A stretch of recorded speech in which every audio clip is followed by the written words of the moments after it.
Hakimu al-wadudu al-najidu al-ba'isu al-syahidu al-haqqu al-wakilu al-qawiyyu al-madinu al-waliyyu al-hamidu al-muhsi al-mubdi'u al-mu'idu al-muhyi al-mumitu al-hayyu al-qayyumu al-wajidu al-majidu al-wahidu al-ahadu as-samadu al-qadiru al-muqtadiru al-muqaddimu al-muakhiru al-awwalu al-akhiru az-zahiru al-batinu al-walid al-muta'ali al-barru at-tawwabu al-muntakimu al-afu ar-ra'ufu malikul mulki dzul jalali wal ikram al-muqsitu al-jami'u al-waniyyu al-mughniyu al-mu'ti al-mani'u ad-darru an-nafi'u an-nuru al-hadi al-badi'u al-baqi al-waris war-rasyidu as-sabur alladzi lam yalid wa lam yulad wa lam yakul lahu kufuwan ahad laisa kamitslihi syai'un wa huwas samiul basir. Al-Fatihah. A'udzu billahi minasy syaithanir rajim. Bismillahirrahmanirrahim. Alhamdulillahi rabbil alamin. Arrahmanir rahim maliki yaumiddin. Iyyaka na'budu wa iyyaka nasta'in. Ihdinas siratal mustaqim. Siratal ladzina an'amta 'alaihim ghairil maghdubi 'alaihim waladdallin. Amin. Bismillahirrahmanirrahim. Allahumma antas salam wa minkas salam. وإليك يعود السلام فحينا ربنا بالسلام وأدخلنا الجنة دار السلام تبارك ربنا وتعالى يا ذا الجلال والإكرام برحمتك يا أرحم الراحمين. Wassalamun ala al-mursalin walhamdulillahi rabbil alamin.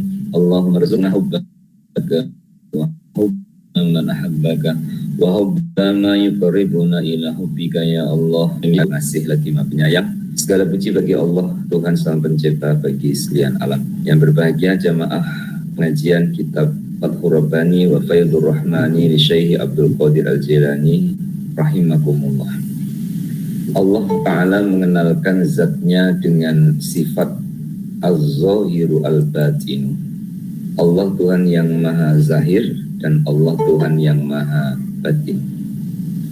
Memahami sifat Allah, memahami nama-nama Allah untuk kita merasa sebagai hamba Allah dan untuk kita merasa sebagai ciptaan Allah. Melalui kitab Fathur Rabbani, beberapa tahun kita mengkaji dan mempelajari. Hari ini akan menyambung halaman dan muka surat 840. Dan sebelum kita teruskan, harapan kita dalam perjalanan hidup, semoga Allah maafkan kesilapan dan kesalahan, dan semoga Allah berkenan menerima amal-amal kebaikan. Kesilapan yang kita lakukan dan kebaikan yang mampu kita kerjakan, Allah memperkenalkan kita saat kita beramal baik adalah dengan pertolongannya. Saat kita jatuh pada kesilapan adalah kelemahan diri kita. Itulah sifatnya hamba. Ketika buat baik, bertambah syukurnya kepada Allah. Ketika jatuh kepada kesilapan dan kesalahan, semakin ia mengenal siapa dirinya di hadapan Allah. Pengaruh yang mempengaruhi kita, ujian yang menguji kita, masalah yang menghantui hidup kita, tidak lepas peranan nafsu dalam diri kita. Peranan nafsu ini menjadi ujian, bahkan sifat ujiannya adalah besar. Sebagaimana yang sering kita dengar berdasarkan sabda Rasulullah Sallallahu Alaihi Wasallam, roja'na min jihadil asghar ila jihadil akbar. Kita baru saja kembali dari perang kecil menuju kepada perang besar. Sahabat bertanya, wama jihadul akbar? Apakah yang dinamakan jihad yang besar? Sedangkan kita, kata para sahabat, baru saja pulang dari perang besar. Rasulullah menjawab, jihadul akbaru hiya jihadun nafsi au kama qala. Jihad yang besar itu adalah jihad mengendalikan nafsu. Hubungan dengan nafsu mulai dari mengawal, mengalahkan, sampai mematikan. Tidak lepas pertolongan Allah juga saat kita menghadapi, mengawal, mengendalikan, mengalahkan dan mematikan nafsu yang ada pada diri kita. Sebagian besar ulama menasihatkan jangan mematikan nafsu. Walaupun sebagian ulama juga menasihatkan matikanlah nafsu. Ulama yang mengatakan jangan matikan nafsu karena nafsu merupakan kendaraan. Sebuah kendaraan pada awalnya ketika start, ketika berjalan awal terasa berat, tapi ketika sudah berjalan akan terasa ringan. Seorang yang beramal karena Allah awalnya adalah berat, tapi apabila sudah berjalan menuju kepada Allah akan terasa ringan. Terasa ringannya adalah mulai merasa bersama dengan pertolongan Allah. Merasa bersama dengan pertolongan Allah inilah beratnya akan menjadi ringan, susahnya akan menjadi mudah, sulitnya juga akan menjadi mudah. Karena tidak ada yang sulit bagi Allah. Wa ma dzalika 'ala Allahi bi'yasir. Wa ma dzalika 'ala Allahi yasir. Tidak ada perkara melainkan di sisi Allah itu adalah mudah. Oleh yang demikian, jamaah Fathur Rabbani yang berbahagia, yang dikasihi dan semoga dirahmati oleh Allah Subhanahu wa taala.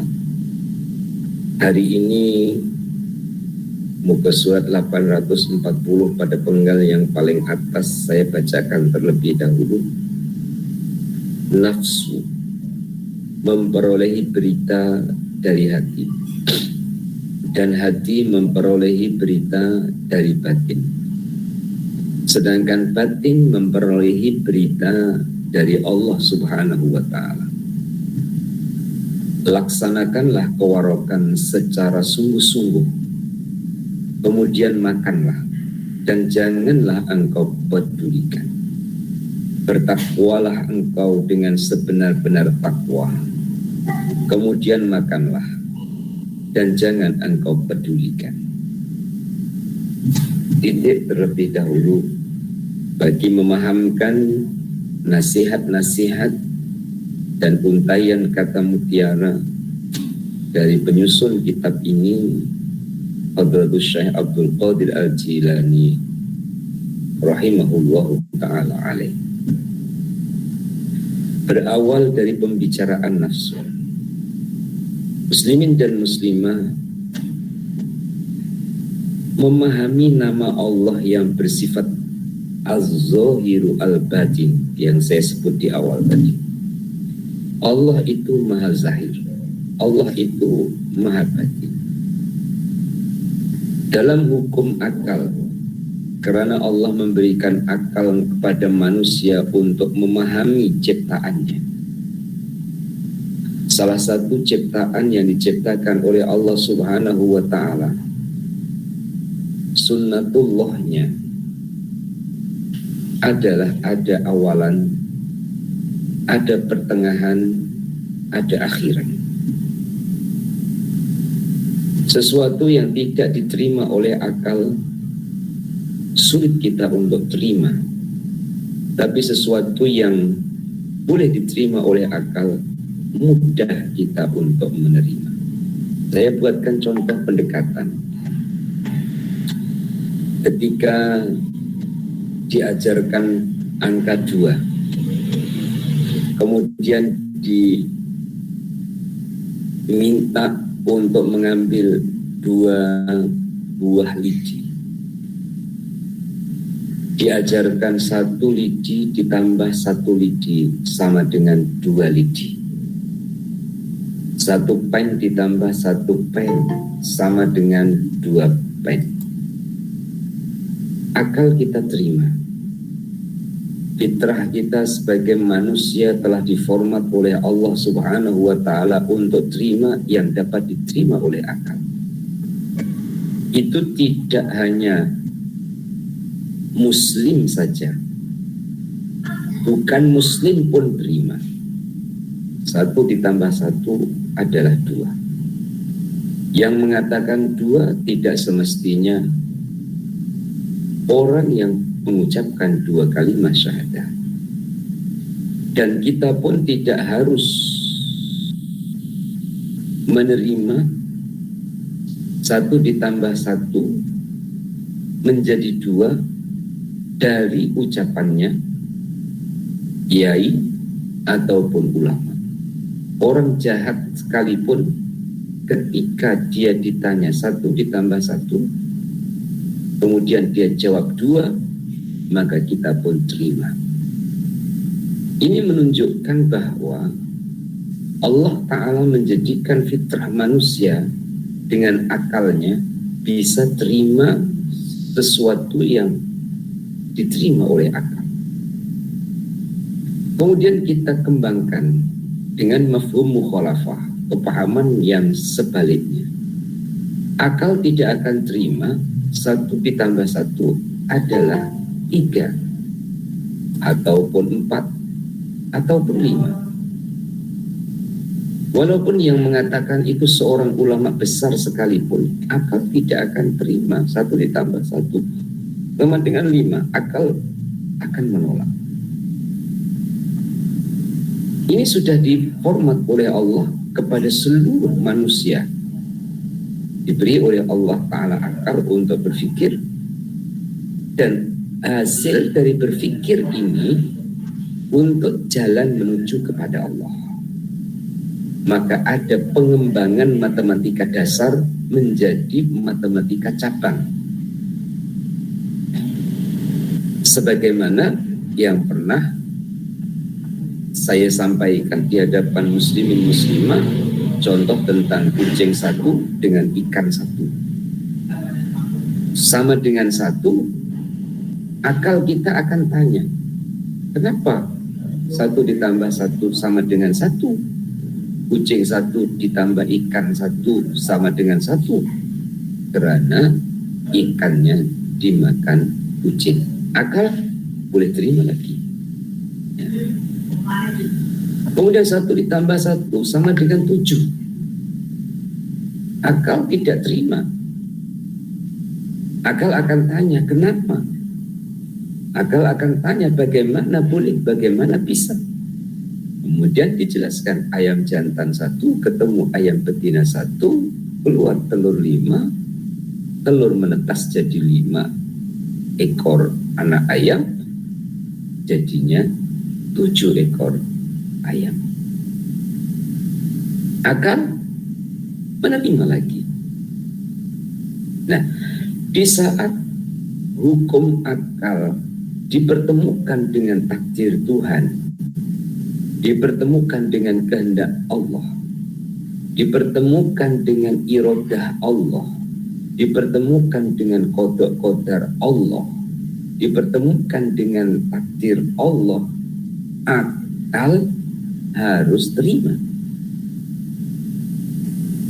Walaupun berbeda-beda manusia untuk menerima, ada kalanya terima dengan terpaksa, Ada kalanya terima dengan paksa rela, ada kalanya terima dengan sukarela. Tentu dari tiga itu yang paling bagus, yang paling baik adalah menerima dengan sukarela.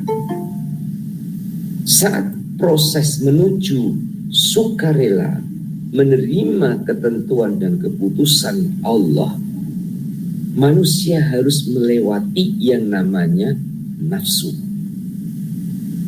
Manusia harus melewati perjuangan mengendalikan atau mengalahkan nafsunya. Saat Allah telah beri kemampuan untuk mengendalikan dan mengawal kepada nafsunya, dan tahap itu sudah dilalui, kita dijelaskan oleh Syekh Abdul Qadir Al-Jailani, sebenarnya perjalanan nafsu itu yang tidak kelihatan dengan mata memandang, tapi mampu dirasakan empunya punya diri yang menghadapi nafsu dirinya. Dijelaskan perjalanannya nafsu itu. Saya tambah untuk tujuan memudahkan penggal yang sedang atau yang baru saja saya bacakan.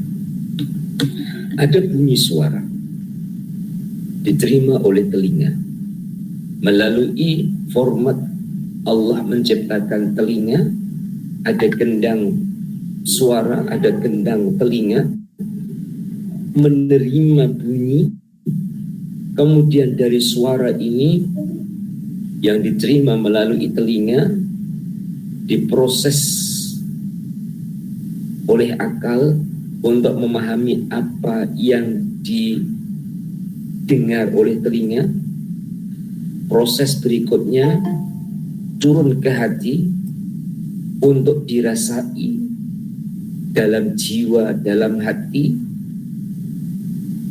Bunyi itu muslimin dan muslimah tidak kelihatan. Apakah warnanya merah, kuning, hijau? Tapi bunyi itu akan sampai ke gendang telinga kita. Bermakna tidak semua itu boleh diterima kalau ada wujudnya.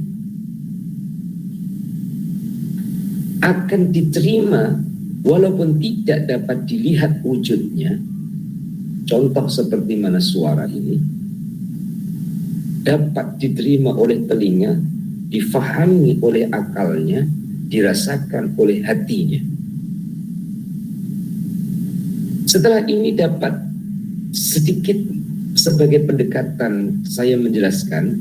Sekarang Allah Ta'ala telah pun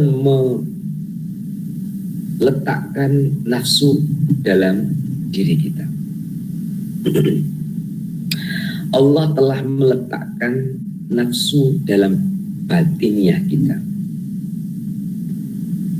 Wujudnya, bentuknya kita merasakan, tapi kita tidak dapat untuk melihat. Walaupun pernah saya sampaikan kepada muslimin muslimah tentang wajah. Wajah kita ini wajah ujian. Ya. Keturunan Melayu, keturunan Jawa dengan rata-rata wajahnya adalah demikian. Wajah sebenar kita adalah bagaimana kita merasakan nafsu kita dan hati kita dalam mengendalikan nafsunya.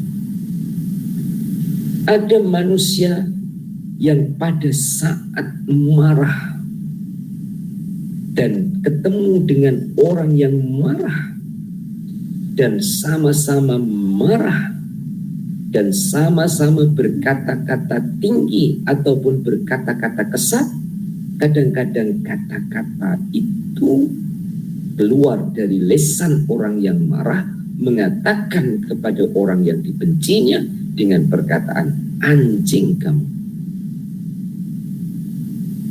Wajah orang yang dikatakan anjing adalah manusia, berarti anjingnya itu terletak di mana? Dari sifat nafsu yang ada dalam diri seseorang.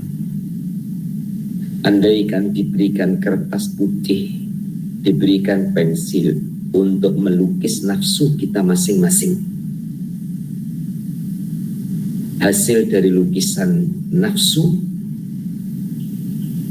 mungkin tidak sama dengan muka kita, karena lukisan orang yang tamak, yang rakus, yang jahat, yang bengis, yang sombong, yang ujub, yang takbur, tentu hasil lukisan itu menggambarkan kesombongannya, menggambarkan kejahatannya, menggambarkan kerakusannya. Nah, ini wajah yang sebenar dari wajah nafsu jika dinyatakan dalam bentuk lukisan. Dan akan berbeza lukisan wajah nafsu yang mampu dikendalikan, asalnya tamak atau rakus, kemudian berubah menjadi qanaah ataupun terima, asalnya sombong berubah menjadi tawadu, asalnya ujub dan riya berubah menjadi ikhlas. Maka hasil lukisan yang pertama dengan yang kedua adalah berbeda. Nah, sekarang oleh Syekh Abdul Qadir Al-Jilani dalam menjelaskan tentang kronologi perjalanan nafsu. Nafsu memperoleh berita dari hati. Apa maksudnya? Muslimin dan muslimah, saya kembalikan lagi az-zahiru al-batin. Allah itu maha zahir, Allah juga maha batin. Perjalanan zahir kita Allah maha tahu, perjalanan batin kita juga Allah Ta'ala maha tahu. Fitrah manusia itu sukakan kebaikan. Kebaikan itu adalah letaknya di hati. Ya. Kemudian hati itu ingin untuk diterjemahkan kebaikan-kebaikannya dalam bentuk perbuatan. Suka kebaikan ingin diterjemahkan dalam bentuk perbuatan. Keinginan hati untuk menerjemahkan kebaikan dalam bentuk perbuatan disampaikan kepada nafsunya. Kemudian nafsu negosiasi ataupun ada pembicaraan. Kalau aku buat itu, aku dapat apa? Kalau aku mengaji, aku dapat apa? Kalau aku bersedekah, aku dapat apa? Kalau aku sholat, aku dapat apa? Nah, ini negosiasi suara hati terhadap nafsunya. Maka Allah dan Rasulnya memberi kabar dan memberi semangat. Ya. Sholat jamaah diberi pahala 27 ganda. Berbuat kebaikan 1 diberikan pahala 10. Nah, yang seperti itu disuarakan oleh hati terhadap nafsu, supaya nafsu yang punya kepentingan dan keinginan, dia mau melakukan kebaikan yang disampaikan oleh hati untuk diterjemahkan dalam perbuatan. Nafsu menumpang untuk mendapat bagian. Dan itu Allah Ta'ala tahu. Maka Allah Subhanahu wa ta'ala pun memberi apa yang diinginkan oleh nafsu.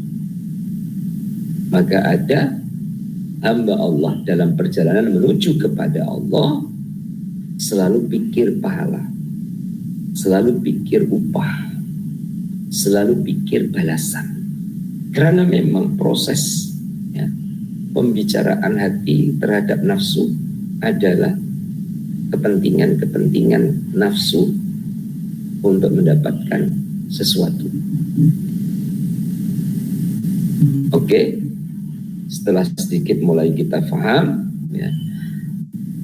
pada akhirnya jika nafsu menerima, maka akan wujudlah perbuatan.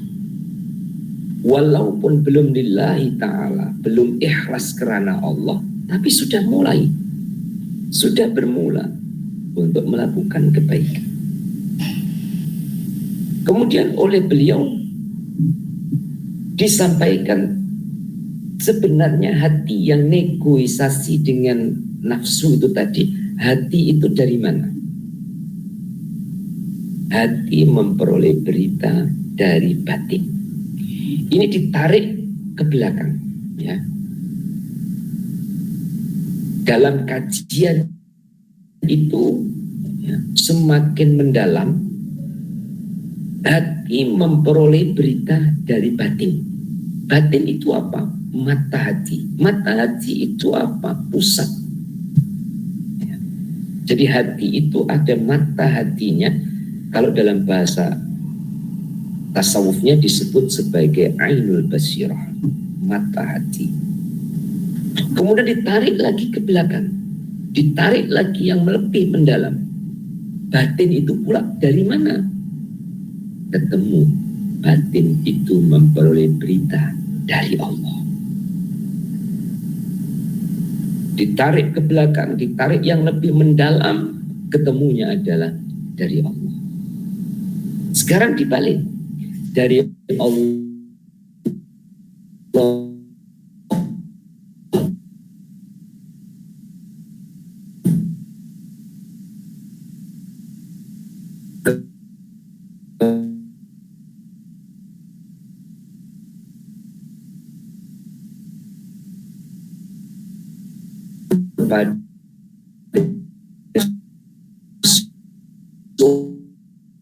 kepada pada batin, Allah berkehendak untuk baik.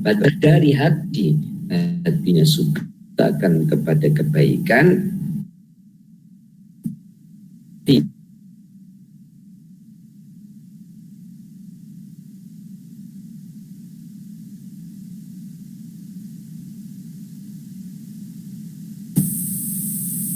juga oleh beliau mengatakan laksanakan kewarokan muslimin dan muslimah. Ya. Penjelasan waro itu panjang dan lebar.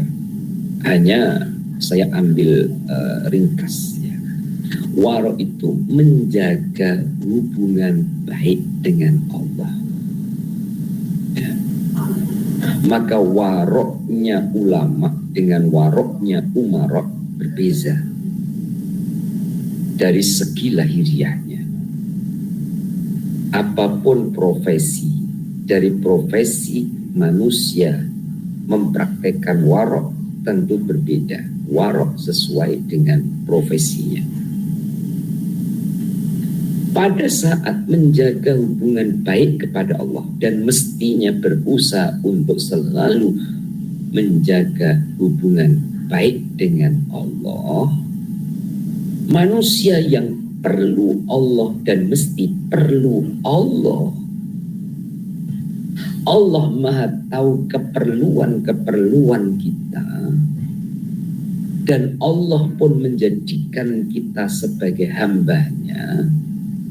Maka saat kita memerlukan sesuatu dan dicontohkan sesuatu yang diperlukan oleh manusia sebagai dasar dalam kehidupan manusiawinya manusia adalah makan, maka dikatakan makanlah dan jangan engkau pedulikan. Muslimin dan muslimah ini maknanya dalam makanlah dan jangan engkau pedulikan. Tentu orang yang makan dan tidak memperdulikan itu melalui tahap satu dinamakan tahap syariat. Saat berada di tahap syariat kita harus peduli tentang halal haram, peduli tentang makruh dan mubah, peduli tentang hukum ahkam, karena syariatnya harus demikian. Ada dua makanan yang pasti halal ya, dan murni kehalalannya. Satu, air hujan. Itu pun kita terima yang langsung dari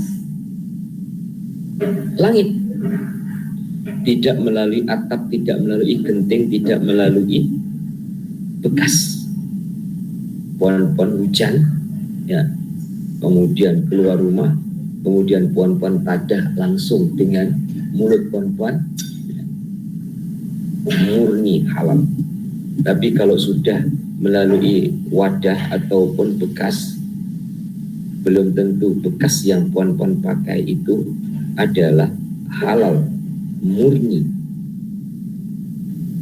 Kalau melalui jatuh dulu ke genting ataupun ke atap, kemudian pohon-pohon baru tadah dari saluran air yang jatuh dari atap, sudah berkurang kemurnian halalnya karena melalui genting rumah pohon-pohon yang mungkin ketika beli rumah itu pun ada berhubungan dengan riba, ada berhubungan dengan perkara yang tidak dibenarkan. Maka kemurnian halal air hujan adalah langsung pohon-pohon tadah dengan tangan pohon-pohon, kemudian pohon-pohon minum. Yang nomor dua, murni halal adalah pada orang yang dalam keadaan darurat.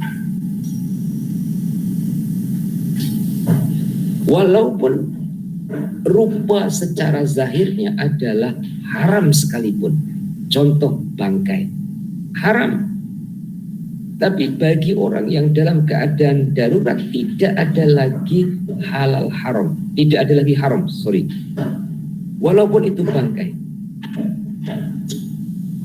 semua menjadi halal karena dalam keadaan darurat, dalam keadaan terpaksa.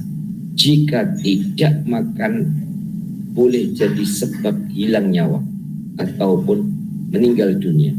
Saat itu jenis makanan apapun adalah halal baginya. Muslimin dan muslimah, selain dua itu masih diragukan kehalalannya,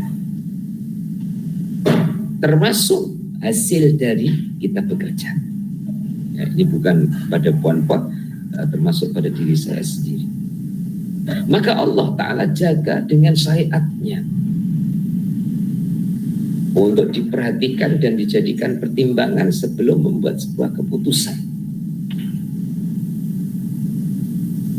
Pada saat syariat telah dilepasi, telah ikut hukum ahkamnya, akan menemukan keraguan-raguan dari proses halalnya jalan syariat yang dilaluinya. Contoh,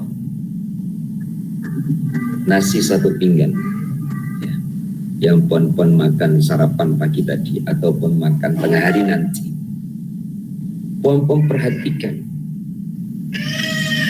dari satu butir itu, satu butir nasi berkumpul menjadi satu pinggan nasi. Ini peranan orang ramai, peranan banyak orang, wujudnya perjalanan nasi yang ada di atas meja.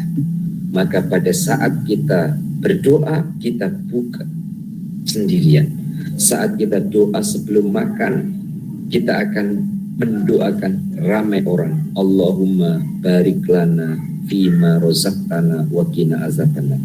Kita tidak mengatakan Allahumma barik li fima rozaqtani, tapi kita mengatakan barik lana, berkati kami.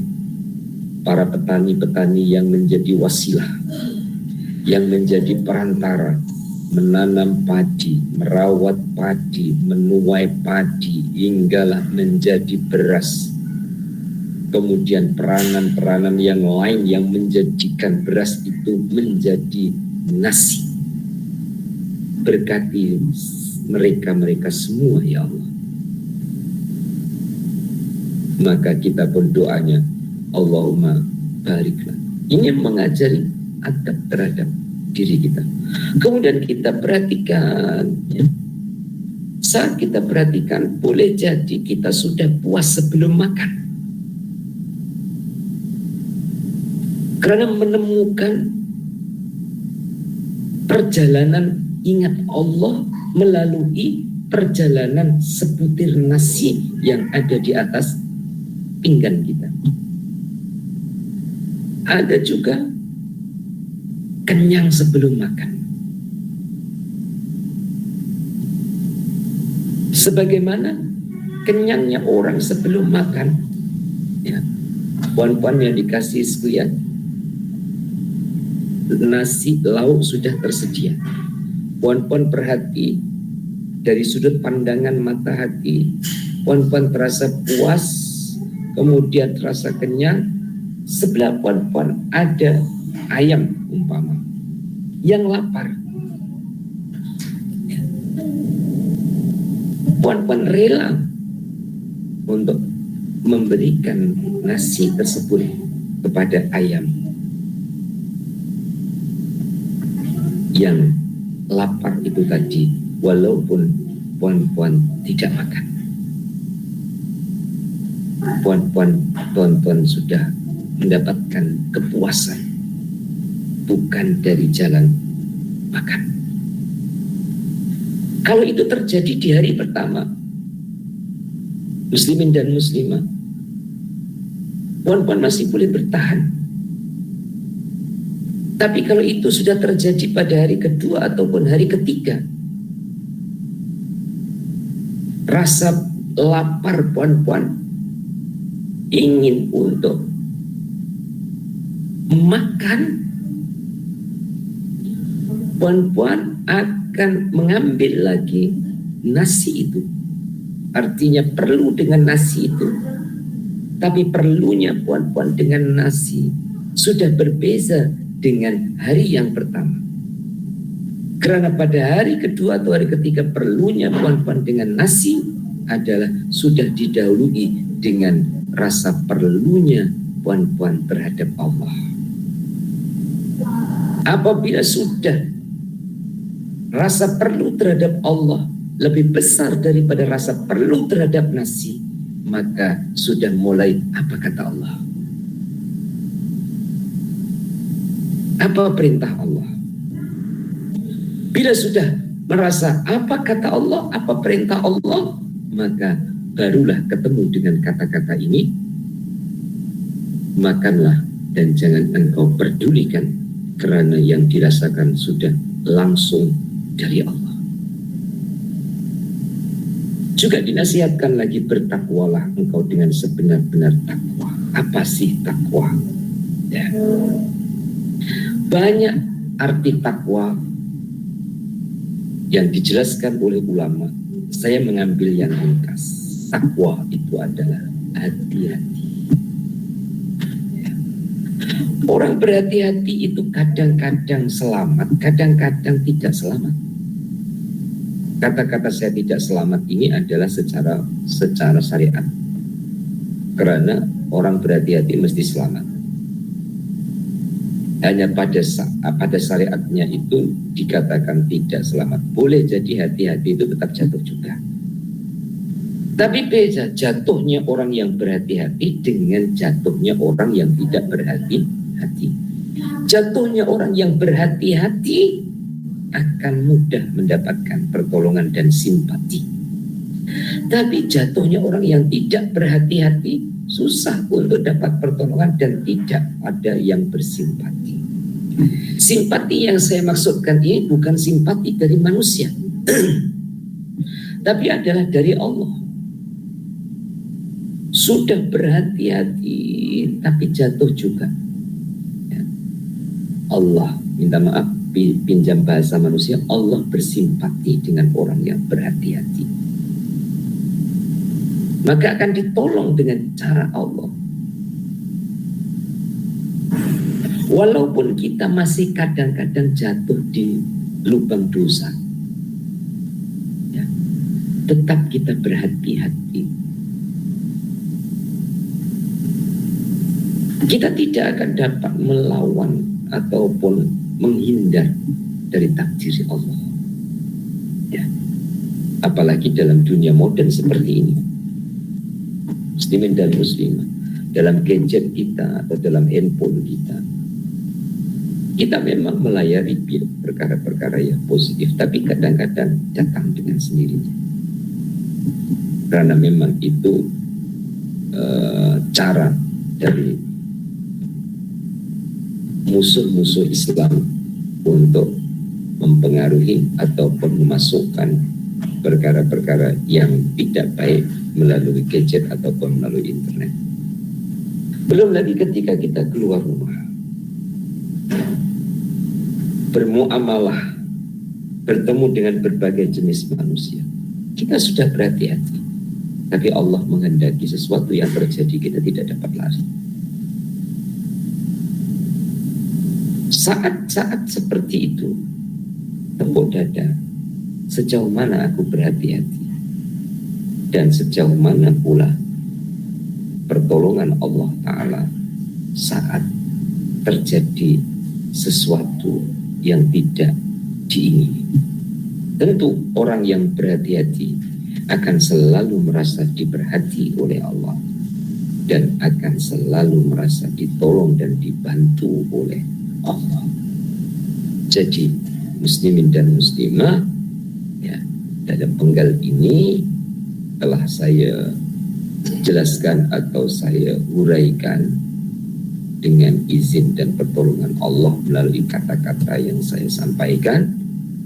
Semoga ada pembenaran daripada Allah Ta'ala, artinya benar maksudnya, benar cara memahaminya, dan akhirnya saya dan tuan-tuan muslimin muslimah dengan kefahaman tersebut, ya, menambahkan iman kita kepada Allah, husnuzon kita kepada Allah, rapat kita dengan Allah, mesra kita dengan Allah, redha kita dengan Allah. Di bawahnya beliau rahimahullah juga berkata, kami memerlukan engkau saat menuju kepadamu, mencari keredoanmu, mencintaimu.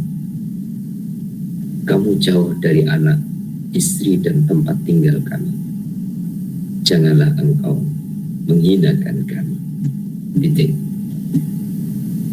Jamaah Fathu Rabbani rahimahullah. Kata-kata ini sudah sering kita pakai. Contoh, ya Allah, kami perlu engkau. Jika jamaah Fathu Rabbani belum pernah berkata-kata seperti itu dengan Allah, mulailah berkata-kata seperti itu. Ya Allah, saya perlu engkau. Ya. Walaupun di lisannya saja, walaupun baru di bibirnya, ya Allah, saya perlu engkau.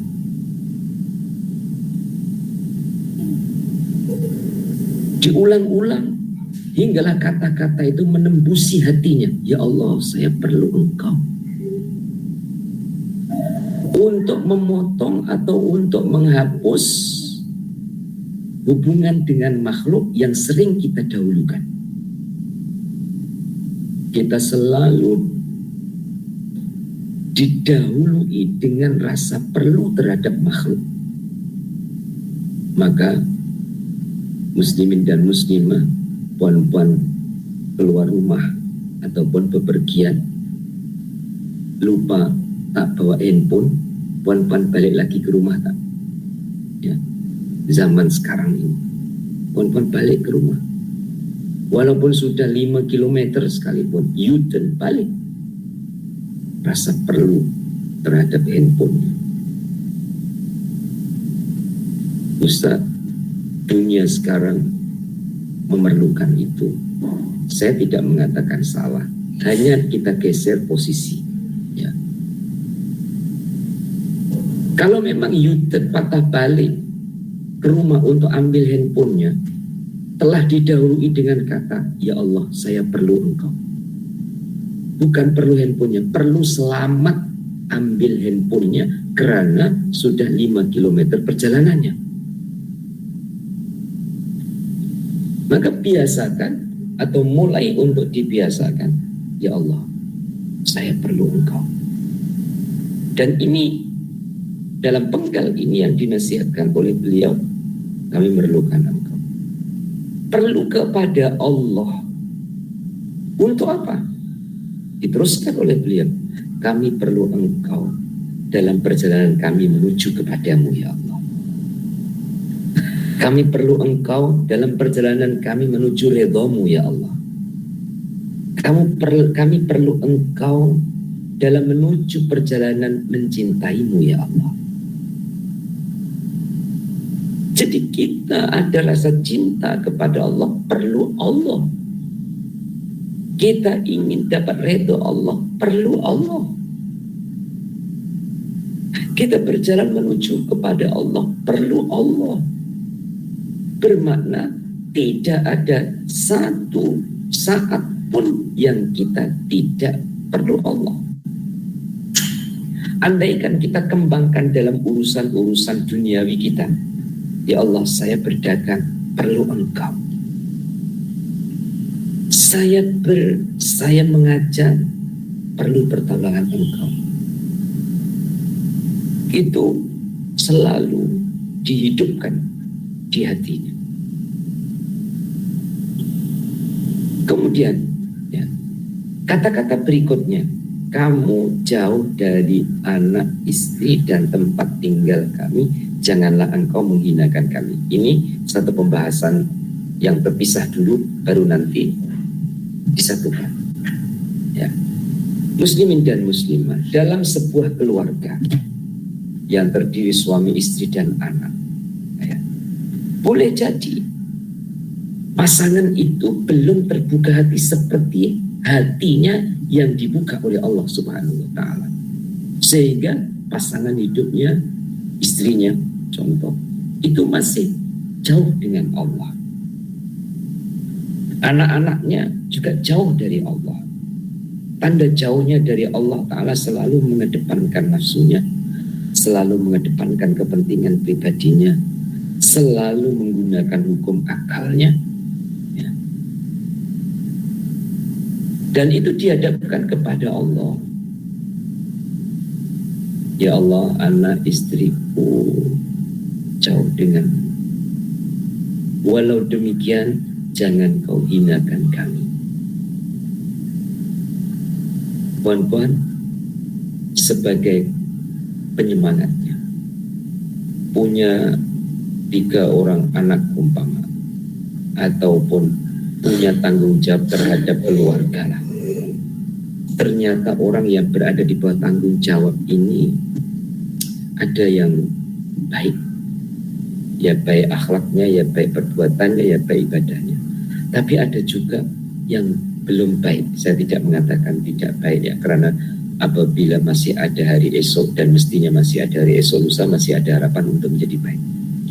Ya, tapi belum baik. Ya, akhlaknya belum baik. Ya, ibadahnya belum baik. Bahkan hubungan dengan orang tuanya belum baik. Rasakan, anak-anak yang belum baik ini adalah jembatan untuk kita baik dengan Allah.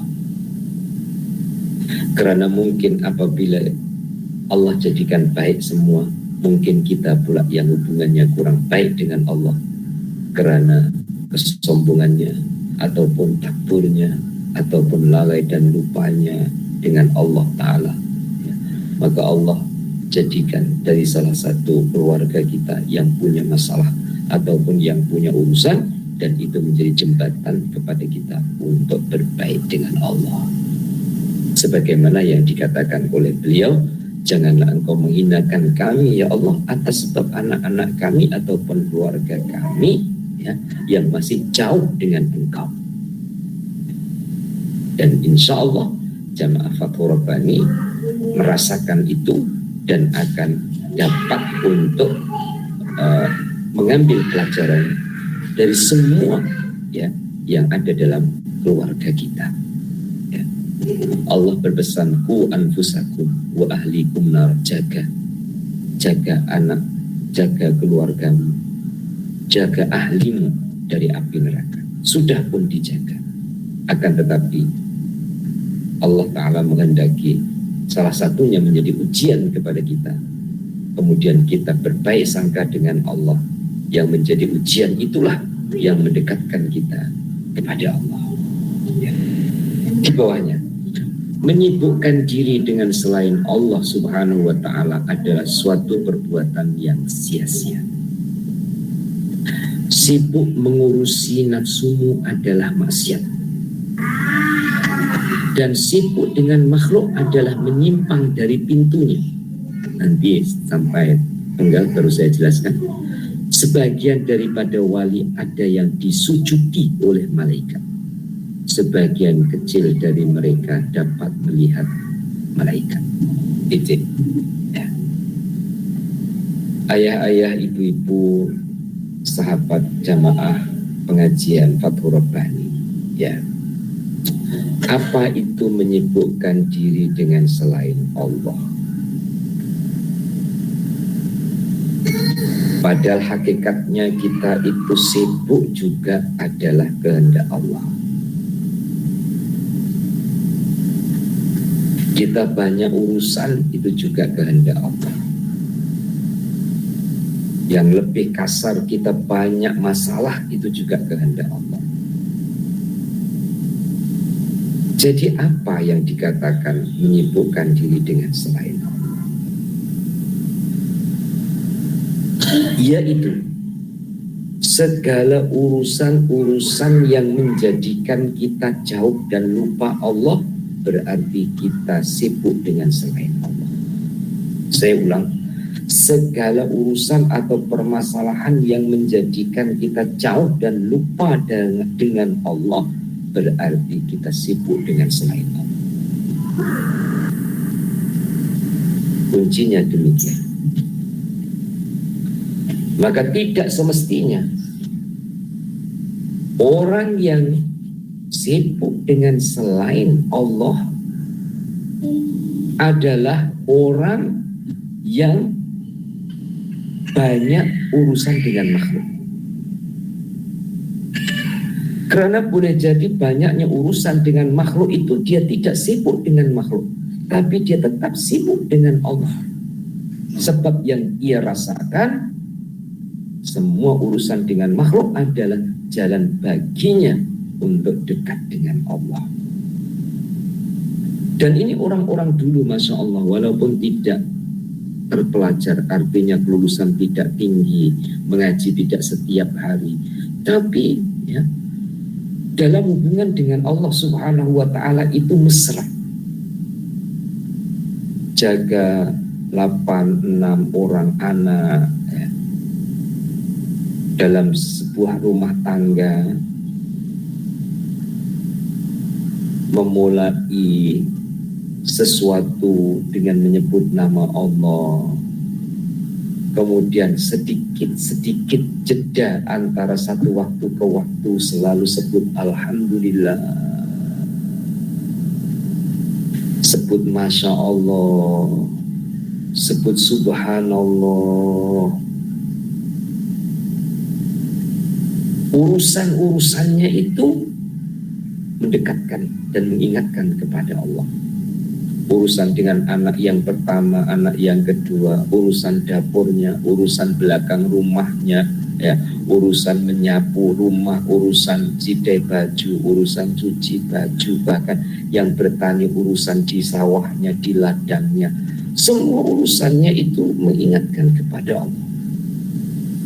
Hidupnya berkah, pergi dengan senyuman, pulang juga dengan senyuman, walaupun letih pada badannya. Kadang-kadang kita sebaliknya, pergi masam muka padahal naik kereta, tinggal tekan minyak saja. Dulu ya, pergi bendang jalan kaki ataupun naik basikal, itu pun jalannya ya berlubang-lubang, tapi tenang hatinya ya. Nah, disitulah tanda orang sibuk dengan Allah, berkah hidupnya, bukan menyibukkan diri dengan selain Allah. Maka arti menyibukkan diri dengan selain Allah adalah segala urusan, segala permasalahan yang melalaikan atau melupakan orang itu dengan Allah, berarti dia sibuk dengan Allah. Banyak urusan sekalipun, dari mulai buka mata, celik mata, bangun tidur, sudah banyak urusan ya. Puan-puan yang punya cucu ataupun anak kecil, bangun tidur ya, dia belum bangun, anaknya sudah bangun, sudah nangis, sudahlah bangun ya.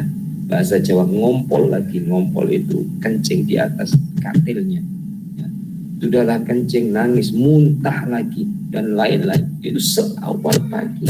Tapi urusan-urusan yang seperti itu bukan menjauhkan dengan Allah, berarti dia tidak sibuk dengan anaknya. Dia sibuk dengan amanah Allah. Dia sibuk dengan tanggung jawab yang diserahkan oleh Allah Ta'ala kepadanya. Yang mengajar juga demikian, yang bekerja, yang bisnis, yang bekerja di kilang atau dengan kerajaan, atau bekerja sendirian yang di kedai dan lain, semua itu tidak sibuk dengan makhluk selagi mendekatkan kita kepada Allah Ta'ala. Tapi kalau itu adalah menjauhkan diri dengan Allah, berarti suatu perbuatan yang sia-sia. Seakan-akan ia kerja dapat gaji, tapi di sebalik itu sia-sia karena kerja dan hasilnya bukan mengingatkan dan mendekatkan dia kepada Sang Penciptanya. Sibuk mengurusi nafsu adalah maksiat. Ini juga kita perjelas. Apa sih yang dinamakan sibuk mengurusi nafsu? Ya. Muslimin dan muslimat, ada dua kata. Satu dikatakan keperluan, dua dikatakan keinginan. Muslimin dan muslimah, baju atau pakaian, ukuran kita beli baju itu belum tentu adalah karena keperluan, tapi kebanyakannya adalah karena keinginan. Kalau karena keinginan, maka akan jadi pertimbangannya adalah bukan pertimbangan syariat. Pertimbangannya adalah pertimbangan apa yang diinginkan oleh nafsunya. Maka mulailah melihat dari jenamanya, ataupun harganya, ataupun bahannya. Salahkah itu? Kita tidak cari salah, dan segala yang salah ataupun yang belum betul masih bisa diperbetulkan. Puan-puan, jamaah Fathur Rabbani tidak semestinya harus beli baju yang harga murah. Belilah baju yang harga mahal sekalipun, dengan catatan tahu tujuannya, dengan catatan mampu untuk membelinya. Karena pada saat puan-puan ya, ini saya terus terlintas yang saya lalui.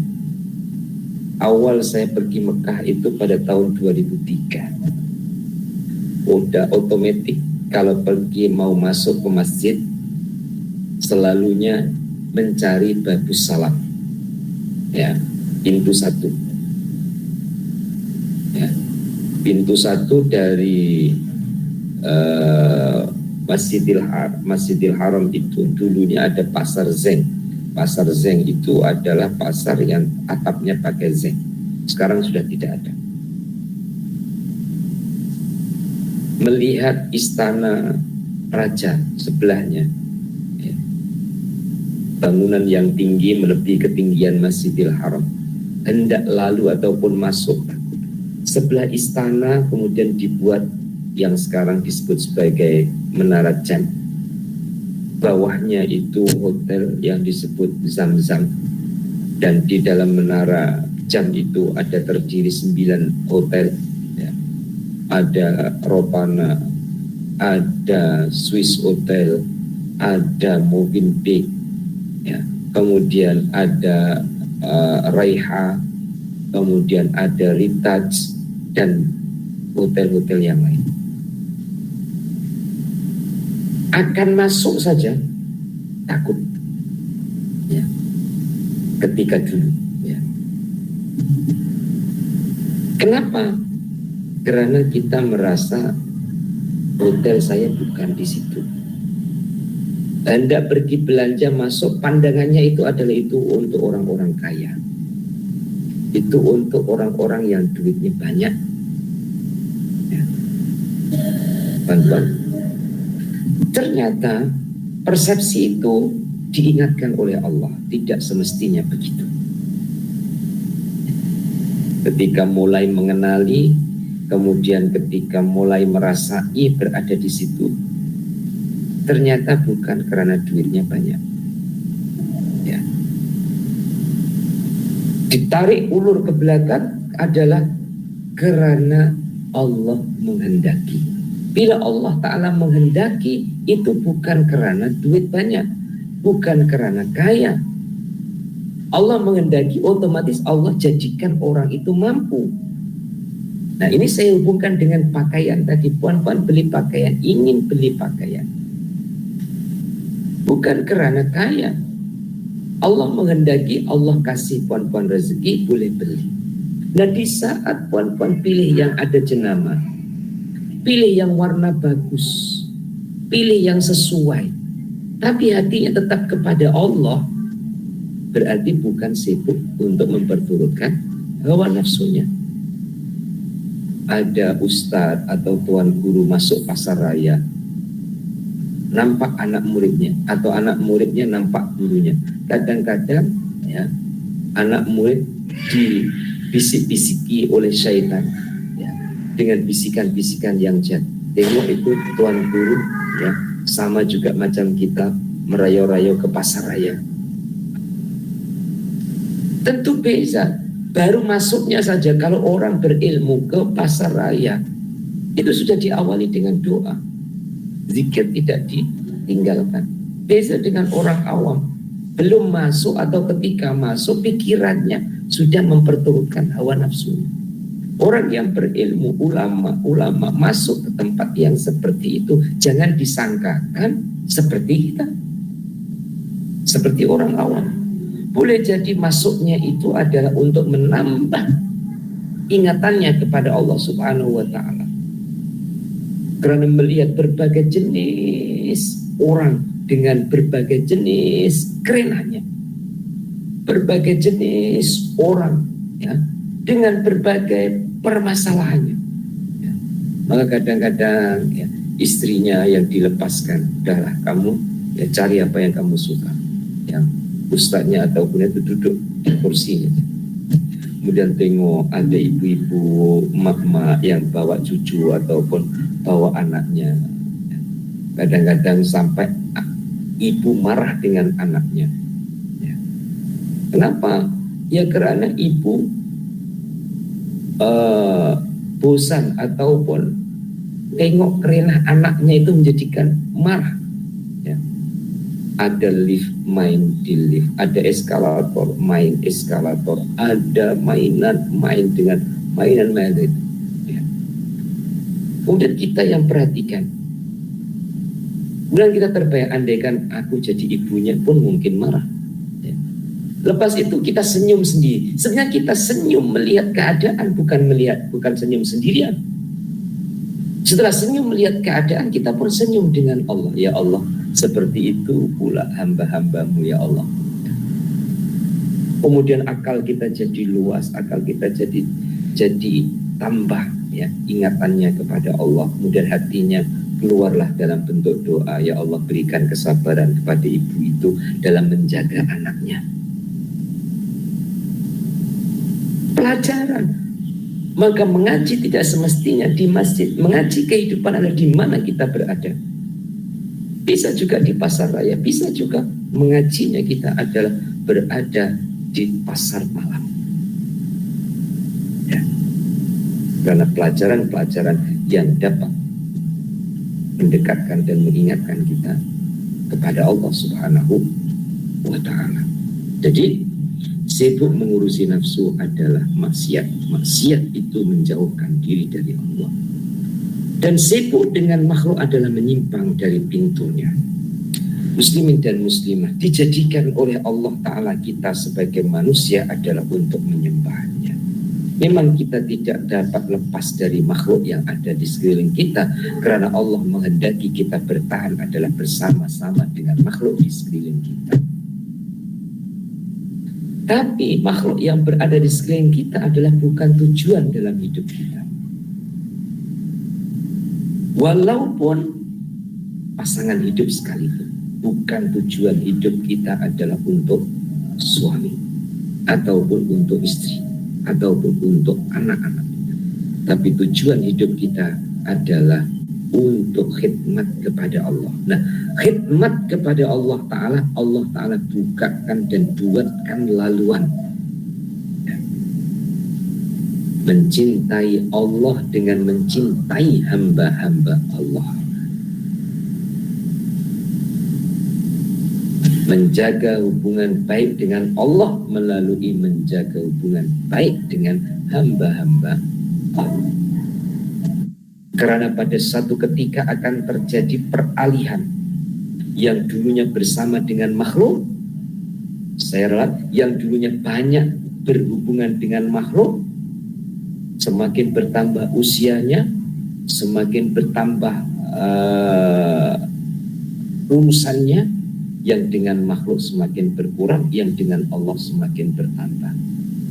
Contoh ya, puan-puan, seumur puan-puan, apabila ditanya ayah ibu puan-puan masih ada, sebagian besar yang mengaji ini akan menjawab sudah tidak ada, karena sudah kembali ke rahmatullah. Berarti atas kita sudah tidak ada yang serumah dengan kita. Semua sudah berada di rumah masa depan, artinya dikubur. Kemudian kita ketemu pula dengan yang di bawah kita. Puan-puan ditanya berapa orang anak, ya. Atau mungkin sudah tidak pantas ditanya berapa anak, sudah mulai pantas ditanya berapa cucu. Orang-orang yang berada di bawah kita. Kemudian orang yang berada di bawah kita mungkin itu anak sudah nikah, sudah punya rumah sendiri, ya. Anak kedua, ketiga begitu. Kita sudah mulai kembali, ya, sebatang kara. Ya. Pada saat itu hubungan dengan makhluk sudah mulai berkurang. Kembalilah kita kepada asalnya, dari Allah kepada Allah. Kembalilah kita bermesra dengan Allah. Maka di saat kita harus berhubungan dengan makhluk, karena memang Allah menghendaki kita harus berhubungan dengannya dalam sebuah mahligai rumah tangga ataupun dalam sebuah urusan perdagangan muamalah kita, jadikan ia sebagai hubungan kita kepada Allah, yang menjadikan kita hubungan dengan Allah itu melalui makhluk yang berada di sekeliling kita. Karena apabila tidak kita ubah cara ataupun rasa seperti itu, berarti kita selalu menyimpang dari pintu Allah Ta'ala. Diakhiri, sebagian dari para wali ada yang disujudi oleh malaikat. Apa arti disujudi? Ya. Dihormati. Sujud hanya kepada Allah. Jadi arti malaikat sujud kepada wali adalah dihormati. Karena apa? Wali punya peringkat yang tinggi di sisi Allah Subhanahu wa Ta'ala setelah melepasi perjuangan-perjuangan hidupnya. Perjuangan yang paling besar apa yang kita bicarakan di awal? Apa itu? Berjuang mengendalikan nafsu. Wali telah pun melepasi perjuangan mengendalikan nafsunya untuk menjadi hamba Allah yang sebenarnya. Sedangkan para malaikat tidak ada nafsu, yang hidupnya stagnan ataupun statis, taatnya tidak ada perlawanan, taatnya tidak ada perjuangan.